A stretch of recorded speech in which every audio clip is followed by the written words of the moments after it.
Hello, I am Bernie Hayes. Today's guest is Jamala Rogers, columnist, activist, and so many other things today on The Bernie Hayes Show.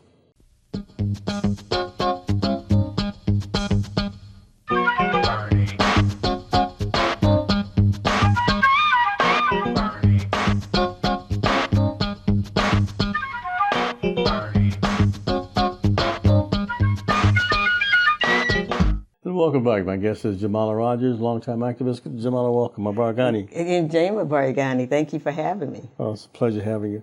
We are living in a world of turmoil now. Jamala, give me your I keep thinking about the Temptations, ball of confusion. Yeah, it is a ball of confusion. But I think we can make some sense out of it if you see the pathway and you see who's in charge. These are things that will help you understand. And one of the things I've been writing about and talking about for the last year or two is we need to become more informed voters, not moved by emotion, but moved on what people have done, not just what they've said, but what they've done in the past. And so when I look at, for example, who won the presidency and look at what that person has done, this is a convicted felon, a sexual predator, that is now in the White House. Yeah. So then you can predict what that trajectory is going to be.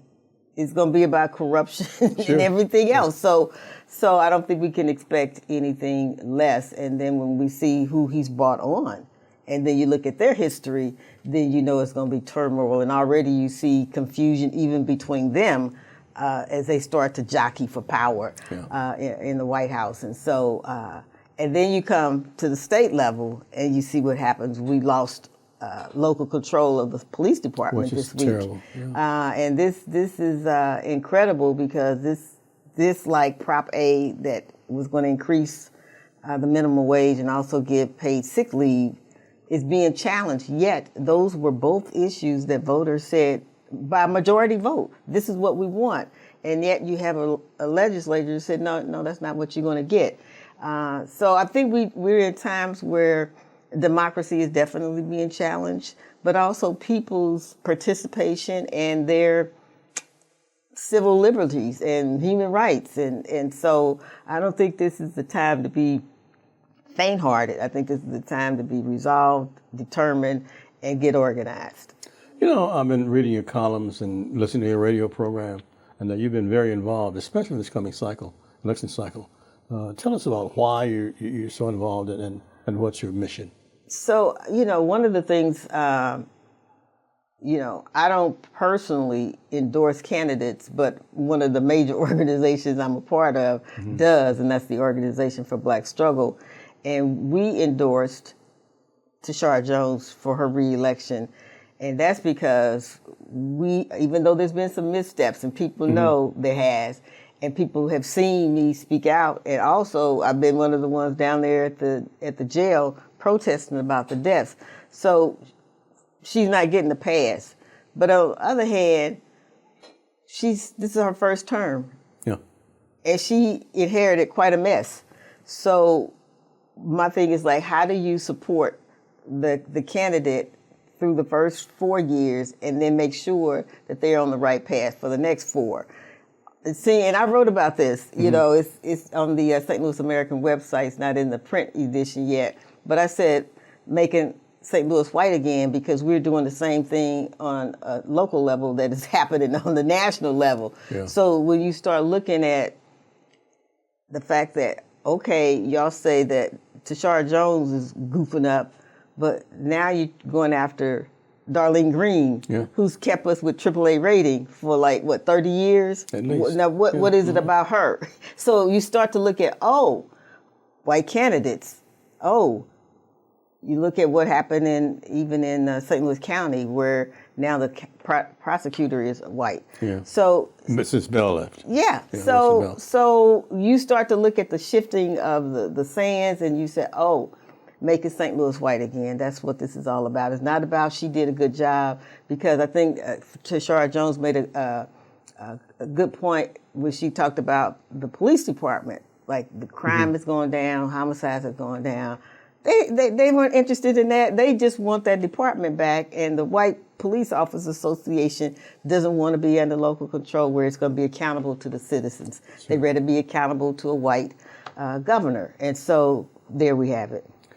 On your radio show, I heard you had Tashara Jones on your radio program, and you went into depth on each issue. They were talking about the street cleaning and so forth, and snow removal, garbage pickup, and so forth. You hit each issue, and tell us what you said. Well, one of the things that was just irking me was this whole notion of the snow. This is not the first time we've had snow, and one of the things I said is like we have a center on the corner in the north. Well, actually, west city, and we've been there 50 years. I've never seen a snowplow. Never. Yeah. So I'm thinking that the people who are making an issue out of that, some of them legitimately and upset. But here's the thing that we ought to be looking at. For the potholes, maybe not so much the snow removal, each alderperson has a set of monies that they can do stuff in their ward. So the anger at a mayor is somewhat misplaced. But if you don't know what's supposed to happen, then you go with who's the most visible. And so that's why I keep trying to understand what the processes are. How do you make a law? Who's responsible for what? Don't come asking, and this I did with Mike Butler when I had him on the show. Tell us what that office does so people don't come there looking for a police report. Because we just go do stuff. Sure. And so, so I think the more we know about how city government operates, the more effective we can be when we say we want change here, and here's what we say we want, and here's how we'll go about it. But if you just got a buckshot way of looking at it and trying to make change, it's really not going to happen, and you're going to frustrate yourself. So actually, the mayor's office does not maintain the maintenance of the city itself, the street cleaning and so forth. That does not come out of her office, I understand. It doesn't come out of her office, but obviously streets department is under there. Yeah. And they get so much money to do that. And so they maintain the salts and all of that. But it's a partnership between all the people and the mayor's office. And one of the things we were told, 4 years ago, is that the reduction of alder people from 28 to 14 was going to make this more effective and efficient. That was a lie. Well, it's like we still got these little fiefdoms where people are doing their thing and they're not looking at the whole. They're looking at their little piece of it, and sometimes that piece is very narrow. It's not even the whole ward, but the ward size almost doubled for some people. And so maybe the older people are not as responsive as they used to be just because of the sheer volume of voters. But it's got to be a partnership, and people have to see that everybody's working together for the betterment of the city. What's the most critical component of this election, in your opinion? I'm sorry? What is the most critical component in this election, in your opinion? I think when we see who some of the funders are for the Spencer campaign, I think that ought to raise some concern for us, because then we start to see how big business is consolidating their power. And this is one thing I think people should really remember. That's why I keep saying we got 3 things that we can't let go of, and we need to exercise, and that's our voice, our vote, and our dollars. And so when we have an election like this, and we see that all the money's coming in, and we saw it with Wesley Bell, all the monies that is coming in from a particular source, then we know those people are going to have major control over that person's voting. And so I think that's one of the things we have to be looking out for. So I'm campaigning hard for Tashara Jones. We have committed to the 13th Ward, which is where we've been for decades, and getting the vote out. Okay. My guest is Jamala Rogers. She's part of the Organization Black Struggle, and she's also a columnist, and she's a radio host and so forth. And we've been a Life Evangelistic Center. Jamala's been supporting us for many, many years. We're 2428 Woodson Road in Overland, Missouri, 63114. And you can give us a call at New Life Evangelistic Center, 314-421-3020. Reverend Larry Rice has been supporting those in need for over 50 years. I'm Bernie Hayes, back with Jamala Rogers after this. When you hear about all the things that are going on, whether it's in Washington, D.C., and what's the president going to do next, and all the hurt and the pain and the uncertainty at this time, it's so easy to get discouraged. And I pray that through this Bernie Hayes show, you're being encouraged. You're seeing what others are doing in the community. But even more so, you're discovering what you can do and the difference you can make. Yes, as we think during this Easter season about what happened on the cross, we realize that we can also make a difference in our communities. For we are truly more than conquerors through Christ who strengthens us, if we just let His light and love shine in us and through us at this particular moment.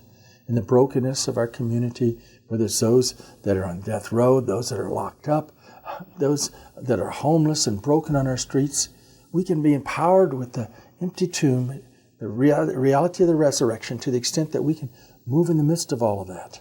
We can seek God, get quiet before Him, analyze the need, and then by faith, stand up, let our voices be heard, reach out, do good, and let the love of Christ flow in us and through us. And when that happens, we will truly not only discover in our own lives that we're more than conquerors through Christ who strengthens us, but we'll let His love flow through us. We'll be able to feed the hungry, shelter the homeless, encourage those who are broken and downtrodden, because we've been encouraged.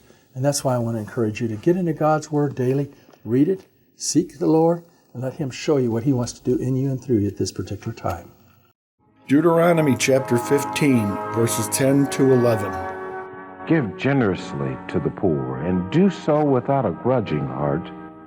Then because of this, the Lord your God will bless you in all your work and in everything you put your hand to. There will always be poor people in the land. Therefore I command you to be open-handed toward your brothers and toward the poor and needy in your land. And welcome back. My guest is Jamala Rogers. Jamala, I understand that there's a boycott of Target or something to that effect? Yeah, there's a boycott of Target stores. Mm-hmm. This came out of the George Floyd murder in Minneapolis. That's the headquarters for Target. They, at the, all the pressure, they made all these commitments of billions of dollars to go to this, that, and the other. And once the president said, we're not doing DEI, we're not doing anything about diversity, inclusion, equity, they reneged on all their promises. So this is why they're being targeted. And it is a 40-day fast that started March 6th. And so people are being asked not to shop there and see what the economic impact is. And if that's working, then it'll probably be some other stores that get targeted. But yeah, there's got to be some accountability here, and there's got to be some transparency about what people do and what they say they're going to do. And, our people are shopping at Target every day, and so we have to make them accountable. The Trump administration is targeting DEI. They're trying to wipe it out across the board. What effect will that have on the population in general? See, I think it's devastating because not only did he do it, the convicted felon do it, then Governor Kehoe did it as well. And so now it's almost illegal. It reminds me so much of slavery. It's illegal to teach a slave how to read. It's illegal. So helping the folks that are dispossessed and marginalized and disenfranchised is now illegal. And so that I think that says volumes about where this society is headed. But I think we're going to start to see what that means in terms of programs, in terms of people's hiring practices, even in terms of enrollment in schools. And quite frankly, we don't know what the impact is going to be, how wide it's going to be. But I think for a lot of folks, particularly on campuses where whole departments have been wiped out, it's not just about the jobs, it's about the programs that they were putting in place to make sure that there was equity and to make sure that the playing field is going to be as level as it can be under racial capitalism. And with the Department of Education under attack too, I know a lot of local universities are really, really concerned about what's going to happen with them. Yeah, see, when you start to slash and burn with no plan and no understanding of the consequences for the future, it can be devastating. And so I think people are just feeling helpless as they watch what's going on in D.C. and wondering, how do you intervene? How do you stop? But we got Congress people that are supposed to be checks and balances, and they seem to be buckling under to the bullying of Trump and his oligarchy. And so it just makes you wonder who is going to stand up. And so far, it's the Justice Democrats, like the AOCs and some of the other folks, but they're a small minority. And so I think supporting them and supporting folks who are standing up is going to be important in this next period. I asked you this earlier this week, and I asked you, Jamala, what's keeping driving you? And you gave me a pretty good answer. Do you remember what you said? No. Well, you said you have to. Well, you said you must. Yeah, we do have to. And I think if we're trying to create a society, not just for ourselves, but for future generations, we can't roll over now, because what is it going to look like, 10, 20, 30 years from now? And so I think it's important for people to take a stand now, really taking a stand, because what we're doing in this country is actually having global implications. When he starts talking about tariffs here, there, and everywhere, and then people start to retaliate, that's going to, people are already saying there's going to be a recession. Well, recessions affect who? Most disproportionately, and it's poor people and black people. And so you have to take a stand. You have to say, on this day, I oppose this man's policies, and here's why. Why, Jamala Rogers? Why are you doing this now? Well, I think, again, we're talking about how do you build a democracy? How do you strengthen democracy? You have to say the more people that are involved in the decision making, the better it's going to be, the more inclusive it's going to be. But if you're trying to do it where only a few white men are going to be the main decision makers, that's going to be a problem. Because now you're setting up a plantation scenario, and that's not going to be healthy. And it's not going to be productive, because you want to include as many folks as possible, not just in the workforce, but in your governance, in the social life of a community. You want to make people feel like they're welcome and that they're valued. How can one reach you and the Organization for Black Struggle? So you can reach the Organization for Black Struggle at www.obs-stl, or you could just Google Organization for Black Struggle. And right now we're doing canvassing, we're doing phone banking for Tashara Jones, but we got some other exciting things coming up too. So just, check us out. How was your anniversary? Tell us about that. The anniversary was just amazing. And you were one of the MCs, but people are still talking about, like, the speaker, Robin Kelly, and the fact that he challenged us around our radical imagination, which is really a time we need to be unfolding it now, because it's just so much suppression and dampening of people's spirits. So I keep going back to that, and a couple of times I've gone back to actually review the video. Because right now you need all the inspiration you can get, and the imagination, you got to have that. You just really do.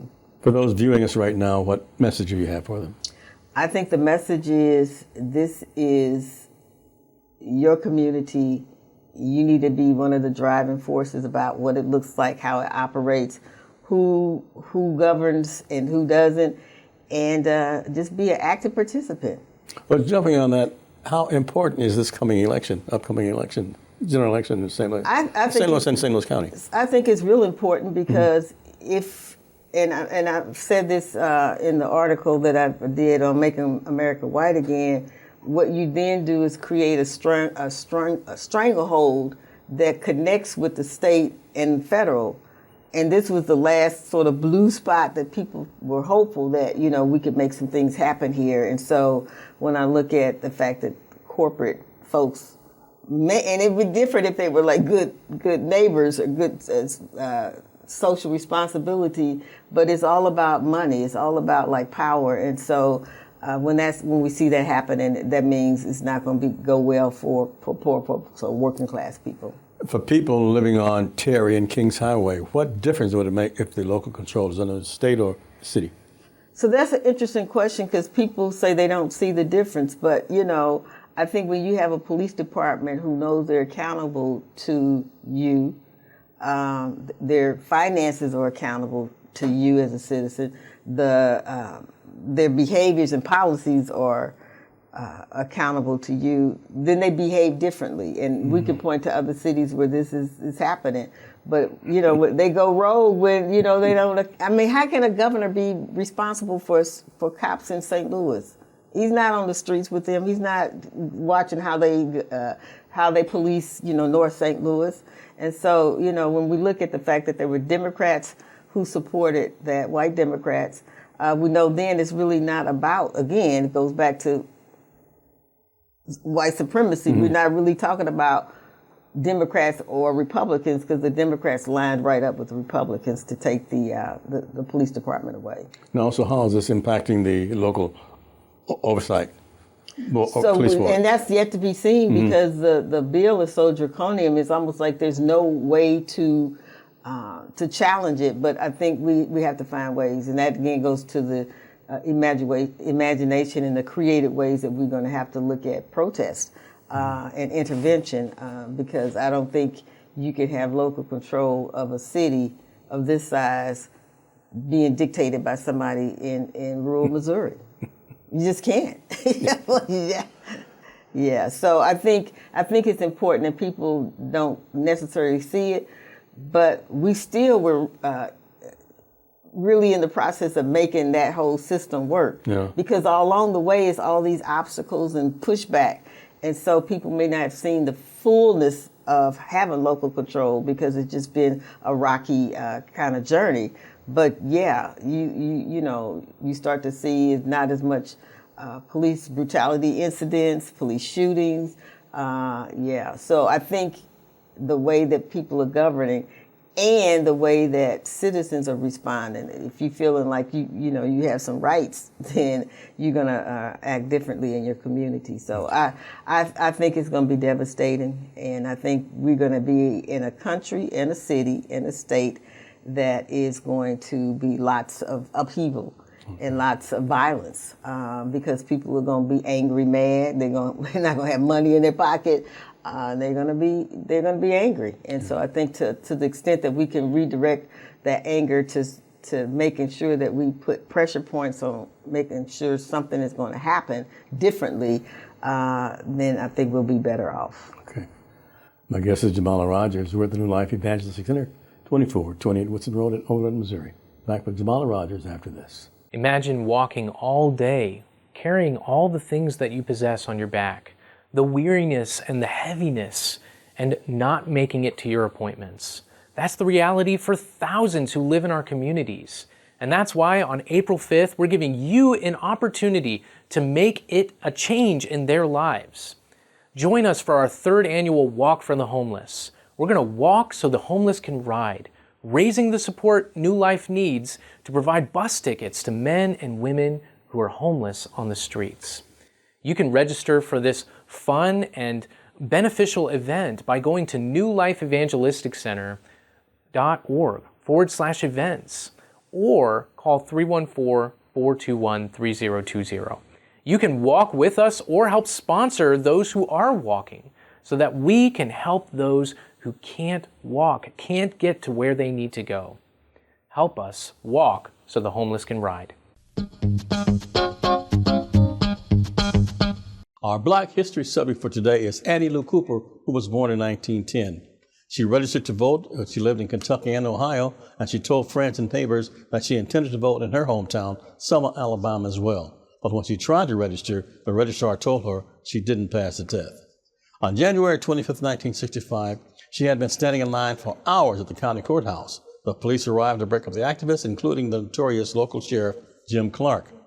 As she stood, Cooper uttered, "Nobody's afraid of them," and Clark poked Cooper in the neck with his billy club, and she spun around, giving him a hard right, knocking him to the ground. And the sheriff's deputies attacked her, arrested her, and charged her with criminal provocation.